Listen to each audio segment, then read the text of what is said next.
Okay, ವಿವಾದಿತ ಮುತ್ತಿನ ಕಾಲಿಗೆ ಬಿದ್ದಿದ್ದಾರೆ ಎಂಎಲ್ಎ ನಡೆಗೆ ಜನರು ವಿರೋಧವನ್ನು ವ್ಯಕ್ತಪಡಿಸ್ತಾ ಇದ್ದಾರೆ. ಆತ ಸ್ವಾಮೀಜಿನೇ ಅಲ್ಲ ಅಂತ ನೆಟ್ಟಿಗರು ಆರೋಪವನ್ನು ಕೂಡ ಮಾಡ್ತಾ ಇದ್ದಾರೆ. ಇತ್ತೀಚೆಗೆ ಅದೇ ಟ್ರೆಂಡ್ ಅಲ್ಲಿರೋದು.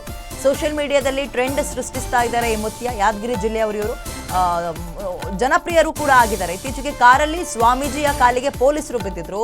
ಇದು ಕೂಡ ಸೋಷಿಯಲ್ ಮೀಡಿಯಾದಲ್ಲಿ ವೈರಲ್ ಆಗಿತ್ತು. ಅಂದ್ರೆ ಎಲ್ಲವೂ ಕೂಡ ಡೋಂಗಿ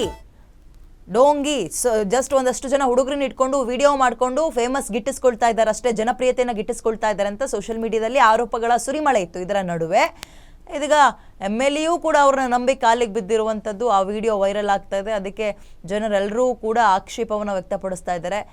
ಜನಸಾಮಾನ್ಯರಿಗೆ ಹಾಗಲ್ಲ, ಹೀಗೆ ರಿಯಾಲಿಟಿ ತೋರಿಸ್ಬೇಕಾದಂಥವ್ರು ನೀವುಗಳೇ ಹೋಗಿ ಹಿಂಗೆ ಬಕ್ರ ಆಗ್ಬಿಟ್ರೆ ಹೆಂಗೆ, ಅವ್ರಗಳ ಕಾಲಿಗೆ ಬಿದ್ದು ಅವ್ರನ್ನ ಮತ್ತಷ್ಟು ಹೀರೋ ಮಾಡಿದ್ರೆ ಹೇಗೆ, ಮೇಲ್ ಕೂರಿಸಿದ್ರೆ ಹೇಗೆ ಅಂತ ಕಾಲು ಎಳಿತಾ ಇದ್ದಾರೆ ಸೋಷಿಯಲ್ ಮೀಡಿಯಾದಲ್ಲಿ.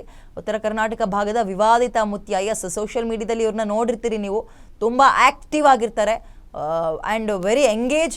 ಇವರ ಪವಾಡನೋ ಮತ್ತೊಂದೋ ಮಗದೊಂದೋ ನಾವು ಯಾರೂ ನೋಡಿಲ್ಲ, ಬಟ್ ಸೋಷಿಯಲ್ ಮೀಡಿಯಾದಲ್ಲಿ ಹೀ ಈಸ್ ಅ ಹೀರೋ. ಅಂದರೆ ಕೆಲವೊಂದು ಟೀಮ್ ಅವ್ರನ್ನ ಆ ರೀತಿಯಾಗಿ ಬೆಳೆಸಿದೆ.